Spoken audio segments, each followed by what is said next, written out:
Hello and welcome to Dinis Guarda Cities ABC Open Business Council YouTube podcast series. We are here to continue profiling some of the leading change makers in the world, some of the leading inspirational leaders, and the people that are creating solutions for our businesses, for our organizations, and especially the people that are actually bringing, I would say, a creative angle for the way we live as a society and the way we deal with technology and with ideas and so forth. This podcast series are produced and distributed in the context of citiesabc.com and openbusinesscouncil.org and syndicated across our different podcast mainstream platforms and as well our websites. So today I welcome to our series Rupert Runewitz. Probably I didn't spell it completely right, but he will help me on that. That is the CEO and founder of Vista. So Rupert has a quite impressive background in especially the business and consultancy world, where he's been actually working for the last 15 years, leading global powerhouse consultancy and media agencies like Leo Burnett, VaynerMedia, MediaLink, and recently Rupert turned all his attention to create the organization and the platform Vista, backed by, of course, one of the biggest digital and former employee, Gary Vaynerchuk. In 2014, Rupert moved to California to open Leo Burnett, so in terms of his background in San Francisco. And in this office, he acted as managing director and head of social media and mobile for North America. And he developed strong relationships with a lot of Silicon Valley players and the VC world, and as well understanding how to facilitate strategical partnerships with global brands. And of course, with Vista, what he's trying to do is precisely, I will use and quote his name, his words, Vista was founded on the premise that today we are so used to our online worlds being personalized through our data, but as soon as we step into the real world, brands do not have the ability to personalize. And Vista is the company that does that bridge. So it's really an important thing, especially as the economy gets digitized, and we need much more experience on this. So digital and customer experience management platforms, such as Vista, that create these relationships between brands, customers, but as well how these brands can actually adapt towards the fast growing challenges of technology. So welcome to our series, Rupert. I'm looking forward to speaking with you. Yeah, thank you very much. And congratulations on the development of Open Business Council. I love the premise, and I think the categories that you guys are tackling around big data, AI, blockchain, these are the kind of technologies that are, yeah, the future technologies that everyone needs to be at least trying to adopt or seeing how they can innovate within them, because there's so much scope to do that. So yeah, thank you very much. My pleasure. And I think one of the things that I'm excited to talk about you is that you've been working with some of the most cutting edge digital companies in the world.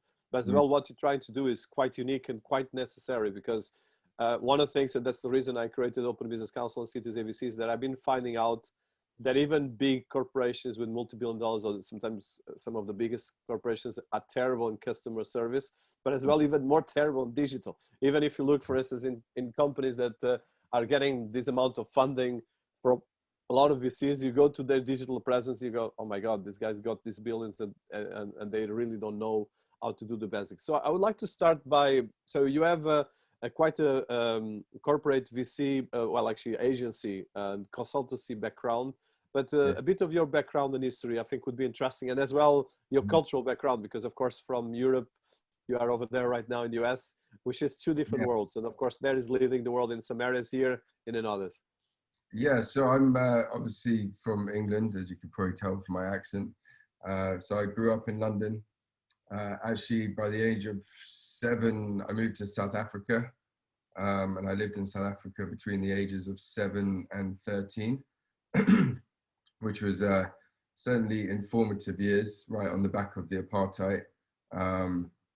I think I probably was ignorant to a lot of the things that were going on around me, but then I moved back to the UK when I was 13 and went to school there. And then went to the University of Bristol, which is one of the top 5 universities in the UK, and I studied politics and economics. with no real intention of getting into politics. It was around that time that I actually set up my first business, which was a kind of music promotion consultancy, I guess. And I did that for 3 or 4 years. And that was kind of my foot in the door with kind of within the realm of digital, I guess, utilizing emerging tools that were available to everyone at the time to really just build out a brand and a presence. And it was that platform that helped me get into advertising and marketing in the first place. So started my career in agency land, utilizing this business that I'd developed. And from there, it was during the time when digital was just banner ads. There was nothing else. There was no social media. Definitely no mobile marketing. And social media was maybe mummy bloggers and nothing more than that.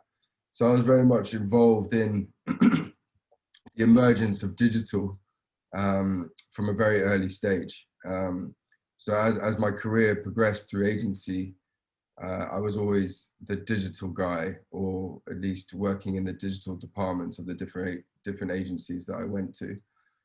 And then eventually, and you kind of touched on this, I started working with Leo Burnett.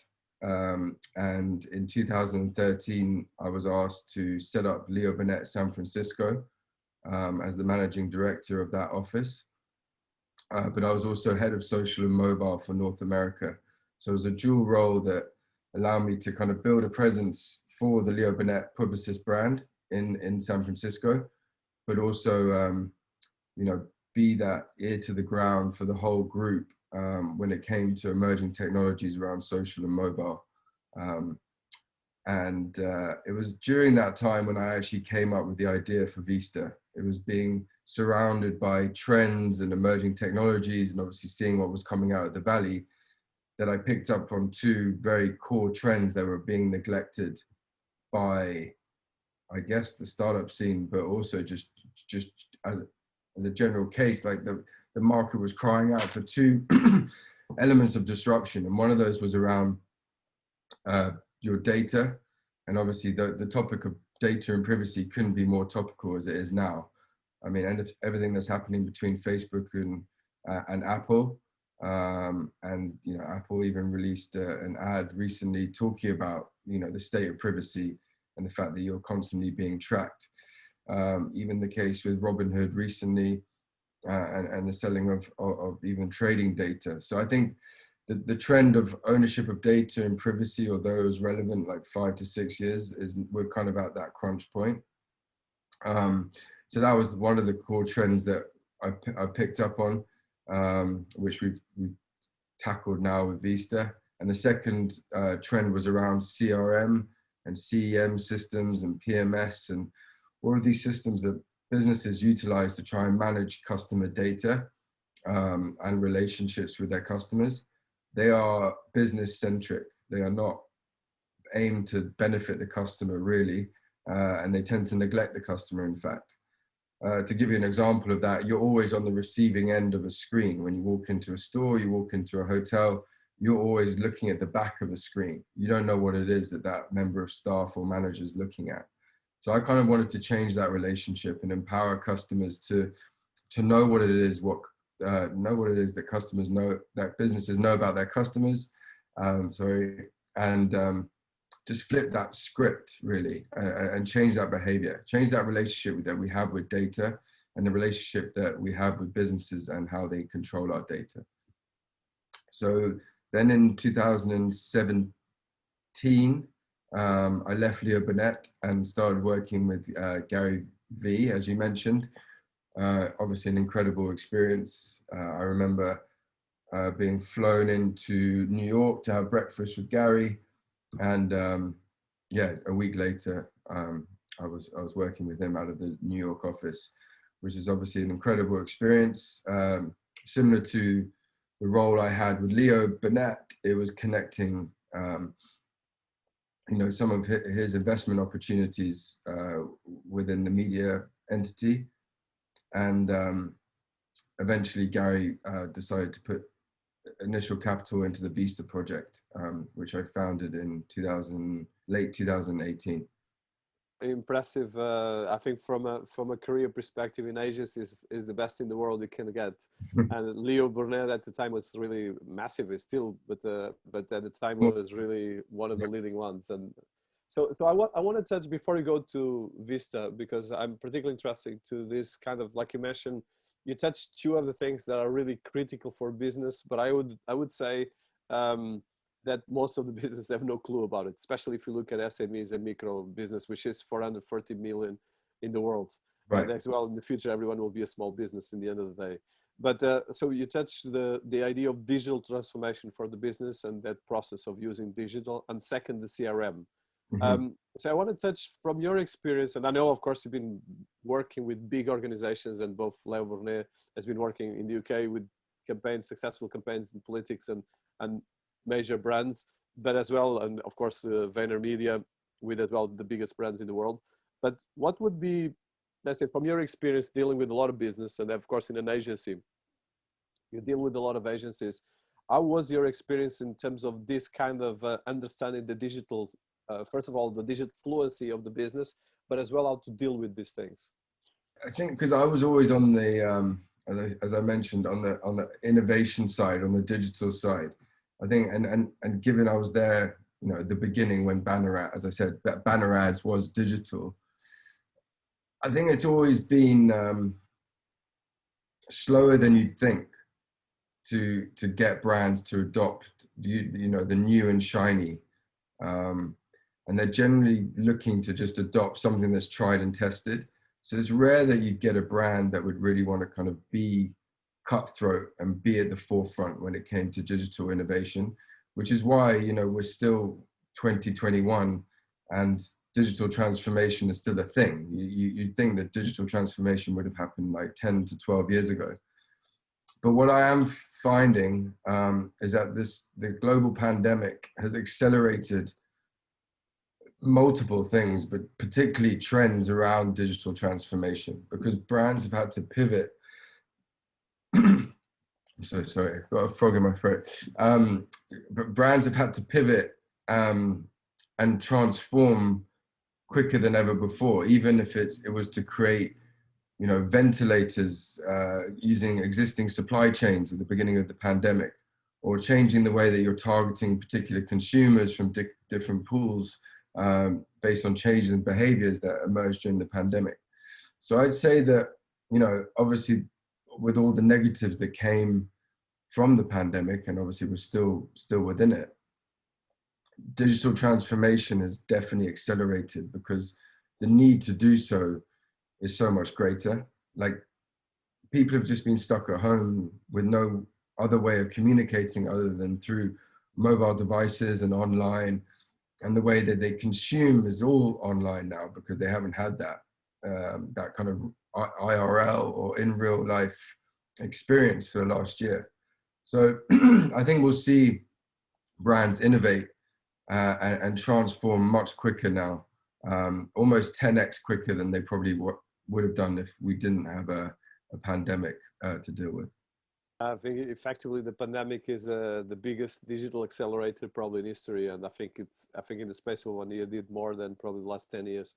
So I want to right now go into Vista, and of course actually probably before that actually, so working with Leo Burnett and of course then with Vaynerchuk, it's really kind of two big, I would say influential agencies, because there's a lot of big agencies, but those ones are particularly influential because of the disruption they brought, and as well the innovation they brought. And of course, I'm a huge fan of Gary, but I know that he keeps disrupting right now. He's done the NFTs and he keeps going to the point. So I would like to go through that experience, because I think especially people like me that have some experience with agencies and work in agencies, I'm quite excited about this, but as well, it's interesting to see, because in the end of the day, agencies deal with the dollars that are in the internet of agencies, but they're not just the business, but with countries, with brands, with the business. And as well, in your position, you're always leading innovation in these companies that are innovative themselves.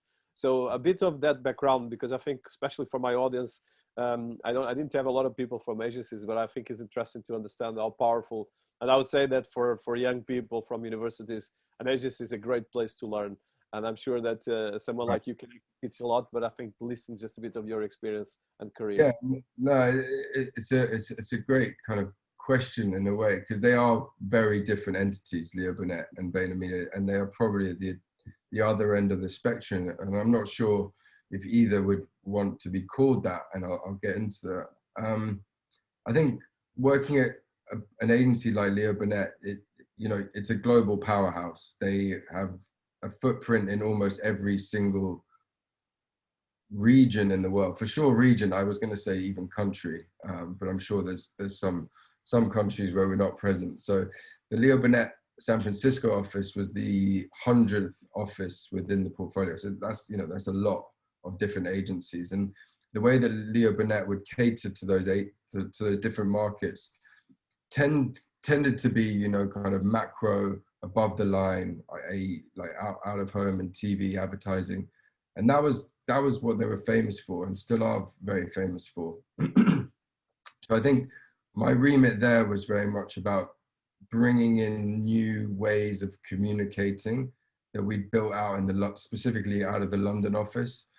Utilize, and this is a few years ago now. So a lot of these things like influencers and mobile marketing,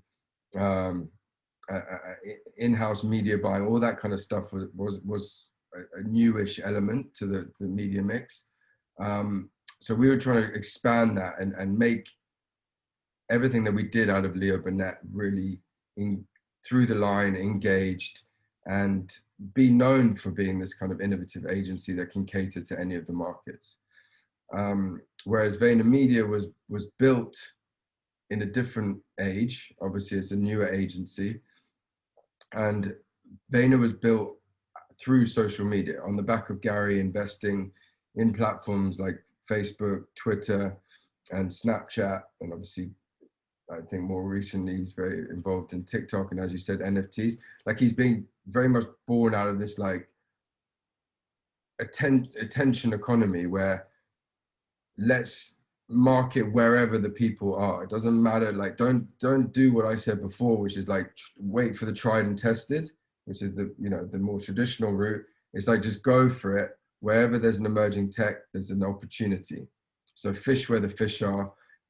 Even if that platform has a low number of reach, you tend to have very influential people on those platforms in the early stages. So just get involved and create content. So I think going from an environment like Leo Burnett, where you are kind of working with clients that want, their desire is tried and tested, to an environment where you're working with clients where they want innovation, they want something different, they want something new. It was just a nice change, but also it meant that you grow a bit more from a skill set point of view, because you are obviously pushing yourself harder than you would have done in a safer environment in that sense.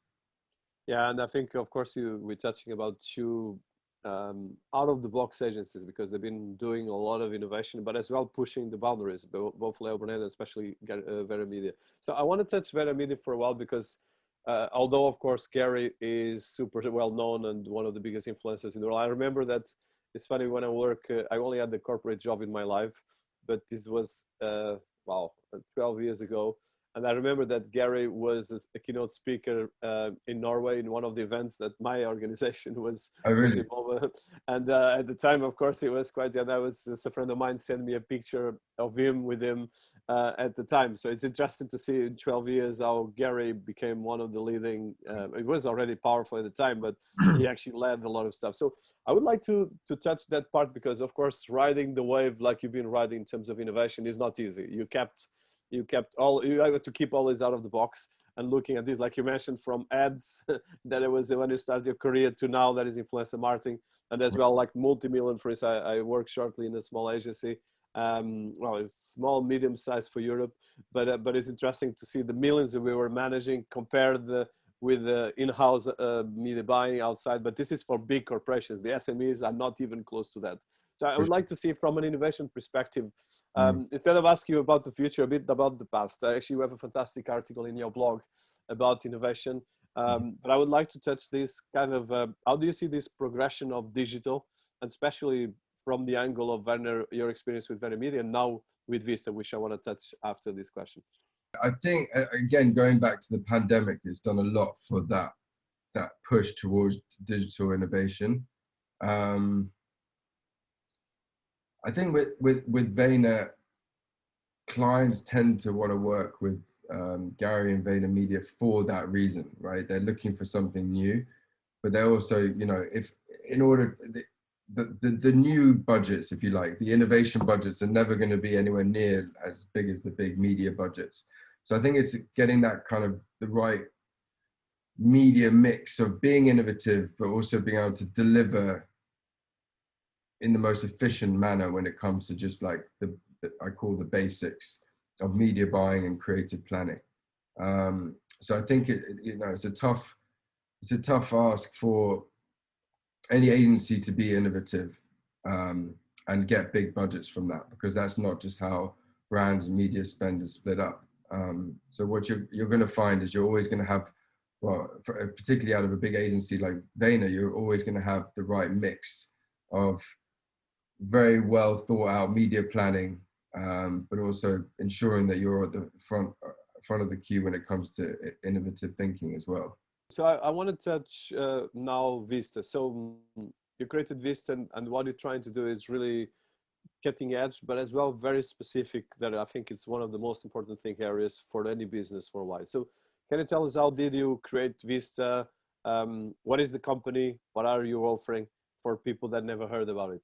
Yeah, sure. So if I was going to say there was one core insight or why we developed Vista, other than the two kind of trends that I mentioned before, I wanted to create a platform where you could walk into any business in the real world and have that similar kind of feeling that you get when you're online. What I mean by that is everything online is tailored by your data, because you're being tracked, you're accepting cookies left, right, and center, and you're almost expecting some kind of level of personalization, even if it's frustrating through behavioral targeted ads, but at least you'd hope that those ads are tailored to you. But again, no one really just wants to look at ads, despite that being my background. You want something a little bit more valuable. So I wanted to create a platform that allowed for this level of personalization in the real world. However, the only way to do that is to kind of create a platform that bridges the gap between the systems that are in place online and the systems that exist offline, like the CRMs and the CEMs, which quite frankly are not collecting the data that they need to deliver that real world personalization. So what Vista is it's a two-way marketplace. There's the customer app, and then there's the partner platform. And within that, we've utilized a lot of very smart technologies to bring this to life. So what Vista allows you to do is create your profile from scratch. That profile uses machine learning to develop that profile, and it sits securely within OwnCloud. And eventually this will be built into the blockchain. That profile is built over time and then can be shared out with participating brands and businesses. So those brands and businesses know exactly who you are and the data that they need to deliver personalization. We decentralize the profile so it's relevant to the member of staff and the business that's actioning it. There's no point in a sales rep seeing a profile that's applicable to the bartender or the housekeeper of a hotel, and we do all of that on the back end. We then utilize some P2P technology, which is basically internal GPS of devices, which allows for on-property interaction. So it's nothing to do with location, which obviously people have issues with around privacy, but it's much more about just pure play proximity. So members of staff know how to engage their customers in real time. And our aim with Vista is basically to bridge that gap between our online worlds and our offline worlds.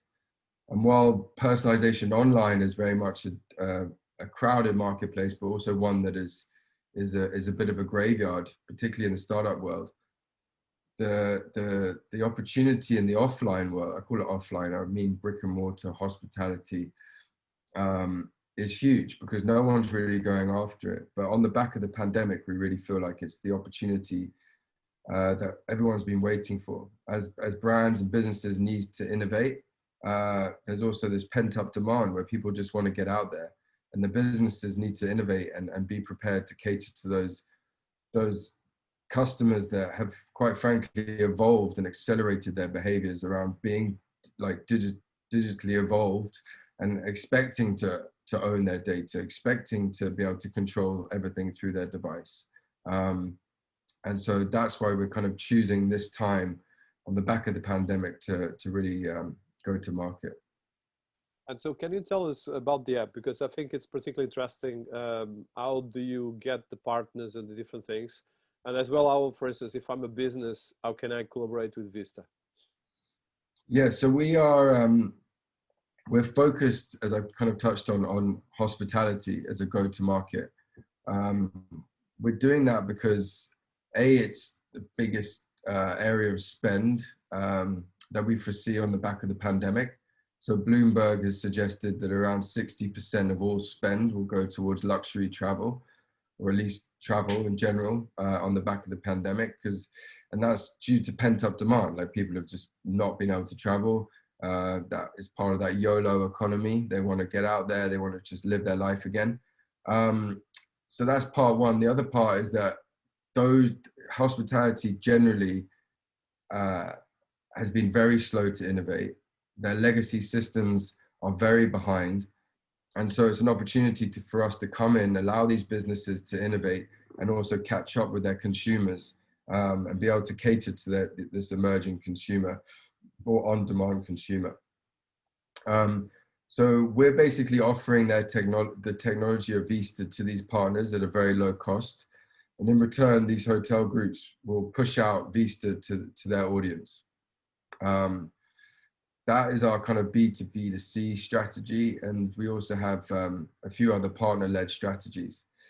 Another approach we're taking is one based more around this digital identity and a decentralized identity.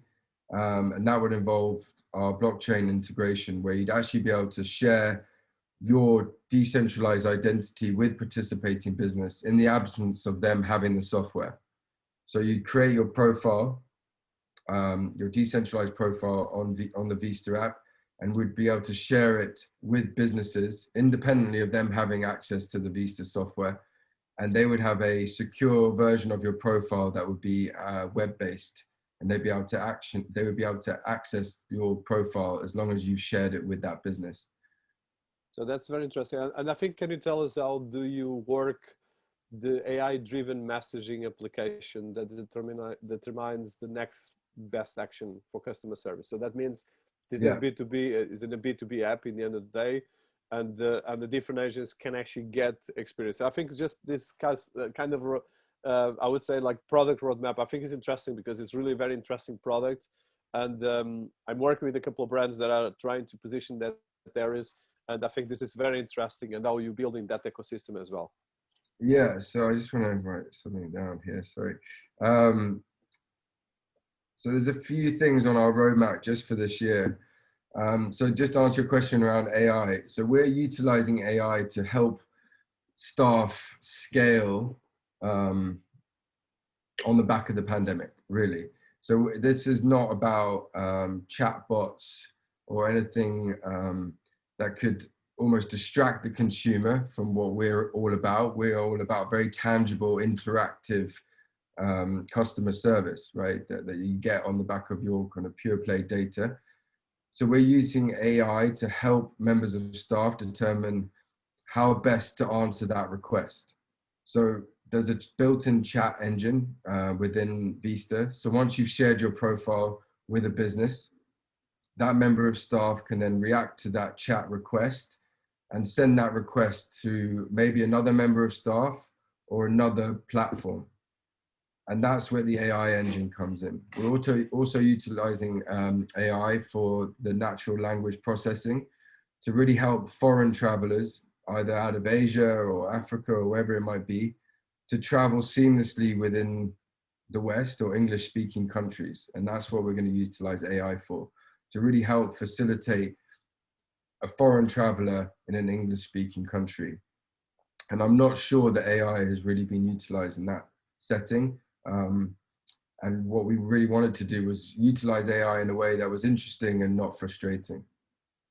Very interesting. And I think this is definitely one of the benchmarks, because at the end of the day, this is kind of one of the challenges I've been finding as well, especially when you travel, when you look at these things, how to get the right experiences. But this is a very competitive market as well, and a very difficult thing. So from your experience working with global brands, how are you taking this to market? If you want to talk a bit from a potential for people listening to us that might be interested, and as well, are you looking for funding? Are you looking right now for growth? How you expect to take the company and the and the product for the next level? So I, you know, having been in this world for a while, I've tried to create a bit of a foundation for success in that sense for our go-to-market. So we've partnered already with a few big institutions, which we hope will help facilitate our growth and also maybe our sale in the future. So we're already partly involved with Microsoft. So we're part of their startup program. They've also committed funding to us. And for anyone who doesn't know or isn't familiar so much with the travel sector, Microsoft just acquired Amadeus, which is one of the 3 GDSs, the global distribution systems, which basically is where all hotels pull their room rates from and availability. So we're building a booking engine within our platform in partnership with Microsoft and Amadeus. And the idea behind that is really kind of showcasing some of the technologies that Microsoft can offer. But obviously, the more in bed we are, it's easier for us to scale, because a lot of the systems that hotels are running are utilizing a Microsoft tech stack. So getting in bed early with these companies that already own a lot of the infrastructure will help us scale. Similar case with Forbes Travel Guide. So we partnered with them alongside their Verified platform. Verified is a kind of a post-pandemic stamp of approval for hotels and destinations that are COVID friendly, or at least have the protocols in place for kind of a certain level of hygiene on the back of the pandemic. So the plan is that all of our hotels that will be listed within Vista will be verified and part of the Forbes Travel Guide. So by developing these relationships early on, it really allows us to kind of scale within existing tech stacks, but also from an M&A point of view, it obviously helps as well. The other thing to touch on with Microsoft is a lot of this stuff that we're doing around digital identities and decentralized identities, and utilizing of certain kind of chain nodes within the blockchain to facilitate this. A lot of that stuff's being developed by Microsoft. So again, another reason why being involved with them and almost getting that funding from them early on should help us succeed in what we're trying to do. Congratulations, first of all. You have some big names behind it, but I love the strategy. And for instance, once you get this ecosystem, so you want to position Vista as an alternative B2B2C platform, a bit like replacing a more premium Booking.com. How do you see the vision, let's say, of the product going forward? Yeah, no, I love that question. So I like to think of Vista as this kind of data-driven loyalty program, right? Where you store all of your data in one place and you share it out with participating businesses, and you get that premium status everywhere you go. So the core insight that was built around was that 70-something% of all loyalty points are not redeemed within loyalty programs. And it's much more based around the status and the experience you get at a premium card level. So what we want to do is just be that one app, because there is complete app fatigue. People don't want multiple apps where they've populated all of their profiles. It's about having one app with all of your data within there that stays up to date, stays secure, and you can share it with multiple businesses. So yes, we're starting with hospitality. We want to expand to aviation, retail, and then almost bring this journey that we're on full circle and allow customers to log in online and get a personalized e-com experience based on their Vista profiles. Yeah, very, very wise, and I think it's really powerful stuff as well because that will make a big difference. So you mentioned about AI. Are you trying to use, for instance, for the personalization and for the point system, some kind of blockchain technology as well, or is not part of your roadmap for now? Yeah, no, for sure. The blockchain piece is almost fundamental to this decentralized identity. The, the fact that our profiles are always going to be developing is the hurdle we're kind of tackling at the moment. But for sure, for our decentralized identity to work, this will be on the blockchain. At the moment, we're utilizing a platform called OwnCloud, which is an MIT development. Um, but the blockchain integration will be integral to the platform moving forward. And the AI elements, again, that's already incorporated, but we're trying to use it in a way, as I said, that it's not a frustrating use of the technology. Because I think everyone's experience with AI at the moment, when it comes to kind of chatbots and so on, is frustrating, and you'd much rather be speaking to a human. So we're being very careful on how we utilize that to actually just assist and scale the concierge customer service element. I think I'm particularly excited about this. So one question that and I think it's one of your areas of expertise, is precisely the community. So how do you want to build this? Because I know that you are still in beta, so I'm sure there's still a path and a roadmap you're doing. But for instance, if I want to, for now, are you already opening to get people? Are you trying to do a clubhouse approach of just by invitation? How do you want to do? Because of course, this is kind of very ambitious, and having someone like Gary, I'm sure that you can actually scale the influencer outreach, but as well from a community perspective, how do you want to build this? Yeah, no, it's a good question. So we, as you said, we are in beta. We're raising capital now for our go-to-market. We want to partner. We want to basically launch with strategic partners. Now, obviously, the beauty of hospitality is that it is group-led and network-led, so we can scale very quickly. So we're looking for, and we have obviously some on the table, and we have contracts in place, but we're looking for those kind of hospitality strategic partners to take on our software exclusively, probably in the region of 6 months exclusive, and scale that way. So kind of really create a network effect at the top level within a certain group at the luxury sector, at the luxury level, and then scale down accordingly. I'm very interested. So you mentioned investment. From an investment perspective, what are your goals? Because I'm particularly interested as well, and of course, as a winner of the Open Business Council, Cities ABC Open Business Council Awards, one of the things that I think the team passed already, but we are working with, for instance, I think the challenge right now is, of course, is a catch-22, is that all the countries, like for instance, Vietnam or the hospitality, everyone is struggling because of COVID, but it's a great opportunity at the same time. So it's the way you can actually go for it. But could you tell us in terms of the path for investment, how you are working on that? Yeah, so we're raising $1 million, which is obviously in tech terms not a huge amount. We're keeping it small just because we're pre-market. So we're raising $1 million at our 5.5 million valuation. And once we're in market, which will be in July, with our kind of, still our beta product, we'll then start raising our next round at a $25 million valuation. And that'll be based on the fact that we'll be in market with partners.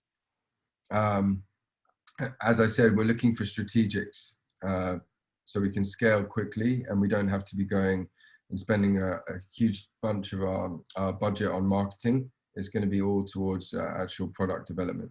No, it's very wise, and of course we'll talk about more about that. So I want to go. So for people looking at Vista, where can you tell us where they can find it? How are you promoting, for instance, for investors and for potential people listening to us right now? We have actually a broader audience.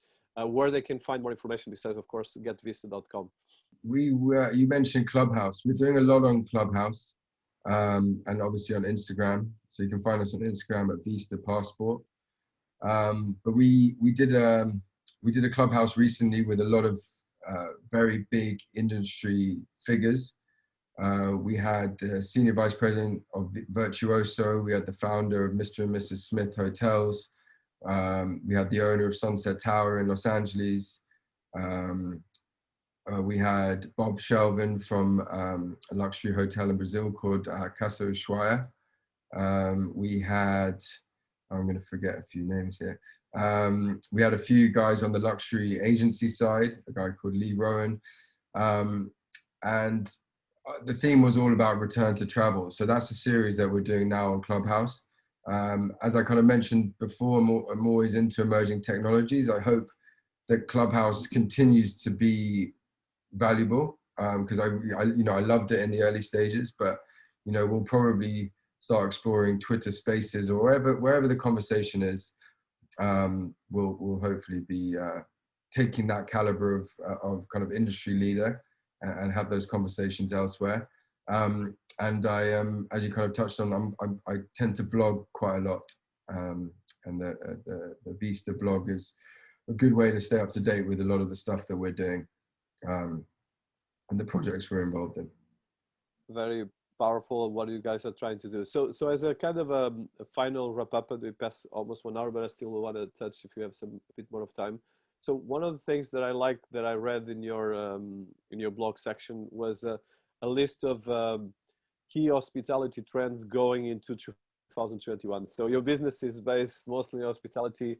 I would like to touch this because, of course, for people listening to us, me included, for instance, I was trying last week to travel, and I discovered how complicated it is, and actually it's a nightmare. So I decided not to go because I discovered that the risks, and I know that a lot of my friends are traveling, and some of them are risky more, but if you have family or children or stuff like that, you have to think twice because the risks are really, so I would like to touch that, both from an industry perspective, but as well even from a practicality perspective. Yeah, so I think the main, and this came out in the Clubhouse talk and all our research, and I think Airbnb released some data around this too. I'd say the biggest macro trend, and you kind of alluded to it, is length of stay. Length of stay when it comes to trips now is kind of gone from 1 week, 5 days, up to 3 weeks, 4 weeks. That's the average trips, and that's, I guess, probably a combination of reasons. One is it's a hassle to travel, like you said. The logistics now, like I've got to travel to London in a week's time. I've got to do 2 pre-COVID tests. I've got to book 2 post-COVID tests once I've arrived. There's a traveler form, and I'm vaccinated. So it's, the logistics of traveling for 4 days don't make sense. So people are extending that time. And I think ultimately now you work remotely, there is no going to the office. So you are incorporating working from home within that holiday or that vacation or that kind of trip abroad. So yeah, length of stay, I think, is the big one. And then I say second to that is around sustainability and the efforts that that hotel makes to be sustainable, and give back to the community. We had a lot of feedback, particularly around, from someone from the Dorchester collection, and even the guys from Virtuoso, that people want to know how the staff were treated during the pandemic. And I think the way the hotels responded during the pandemic and what they did with their workforce, that is something that, certain clientele care about and want to know that the veteran staff that they're so used to dealing with have coped with it. But then, on the sustainability angle, like, do they still use plastic key cards? Are they still, washing towels and the linens every day, that kind of stuff? Like, that is becoming more and more important. I'm not sure the exact driver behind that when it comes to the pandemic, but it's an overarching trend from everyone. And then the third one is just everything becoming more digitized, and that desire for personalization, which has been driven by the pandemic and the idea that we've all been glued to our devices, ordering food, ordering movies, everything done through our mobile devices. But now we're going traveling, we're doing everything through the real world. Where is that level of personalization that we're used to? And yeah, I'd say that's the third trend. It's yeah, I think people can find that in getvista.com. You have a great post about it that I think actually everyone should read, especially everything still going.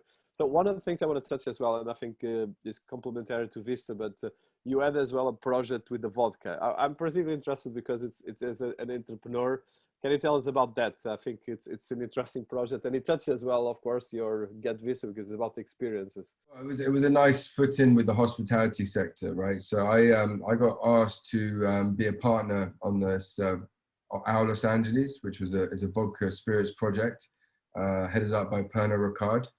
And Pernod Ricard basically empowered entrepreneurs from different cities to build and create a brand around this localized vodka. So I took on the project. It grew 400% over 2 years. We also launched a non-alcoholic spirit version of that called Essences. We created a podcast.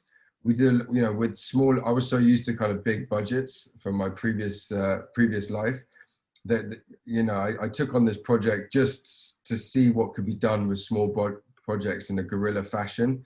But also, as I said, it was a really nice way of getting to know the hospitality sector within a city when I first arrived. So I joined that when I moved from LA, from San Francisco, and we were in development of Vista. I was kind of working on that project at the same time. And it's, it was just a nice project to be involved in that was a million miles away from what I've been doing in my other life with Vista, but also trying to create a brand with small budgets is also something that I found interesting. And I think, like you said, it's great to have this bridge between the different kind of projects, especially in the hospitality that is an industry right now going through a big shift. And I think we'll come out stronger than ever, but of course, like in any fire, probably some trees will disappear, others will be stronger than others. Sure. So I think so, Rupert. I think I think you mentioned where to find Get Vista. We're going to put all this promotion. Any last things you want to talk for our audience, just about your vision in terms of probably I would ask two last questions. So the last one is I'm one of the things you have as well, of course, from your experience in trends and innovation. So we are in 2021, and 2021 is a very kind of bridge year because things are getting out, and we might have the crazy 20s like the beginning of the 20th century. There's different people saying different things. Yeah. But how do you see this kind of trend, especially when it comes to digital and the areas of mostly bridge in terms of business and these areas where you are right now working? Yeah, I think for me the three big trends that I've seen, and obviously I've written about it, but I think the ones that I'm really noticing, one is this on-demand consumer, and everyone just like I think we were already on demand. We were so used to kind of one day shipping on Amazon, ordering everything from our like Postmates or the equivalent in other countries where you can order from any restaurant in any city and that kind of, and Uber and all that kind of stuff. But I think that demand is 10x. I think people, if you can't get things instantly and all done through a mobile device, those brands who aren't keeping up with that will be left behind. I think that's one. I think the second one, I call it the YOLO economy. I think us as humans, we are not meant to be stuck at home doing nothing. And I think this only live once mentality is gonna really translate into the way humans will behave on the back of the pandemic. And I think everyone's just gonna get themselves out there, travel, eat out. I think the idea of sitting at home watching Netflix is going to be kind of very low on everyone's agenda on the back of the pandemic. And I think the third one, which is kind of interlinked with that, is actually related to fashion and flamboyancy and innovation.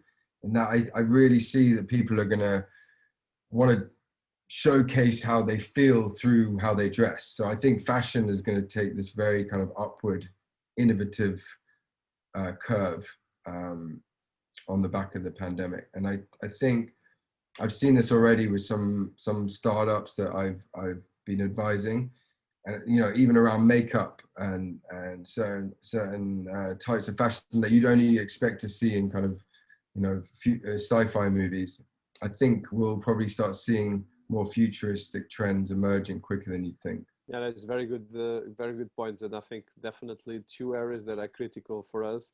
But I think definitely, hopefully, we're going to get out of this crazy last 2 years stronger and as well wiser as well. Okay, well, thank you so much, Rupert. I think probably the last thing, if you want to just highlight a bit, what we mentioned, Instagram and the website. Yeah. So any other places where people can actually contact you or even get engaged with Get Vista? Yeah, I just love to hear from anyone who's imagined a world where they could walk into any business and they'd know them, and they'd be able to tell you how they know how you take your coffee, they know your allergies, they know your wife's name, your kid's name, or if that's what you want. And just imagine that world, because I think all of us have always imagined it. And that's really what we're trying to build with Vista, is this world where you feel connected to the brands and you can get so much more from those real life experiences. So if you are interested in getting involved, you can always just email me directly at rupert@getvista.co. Obviously, you can check out the website, reach out on Instagram. But yeah, I'd love to hear from anyone who wants to be part of that journey. Thank you so much. We'll put all these links together in the multiple variations of the podcast and the interviews where it's embedded. And thank you for your time, Robert, and congratulations and good luck for the fantastic vision that you have there. Appreciate it. Cheers, Denise.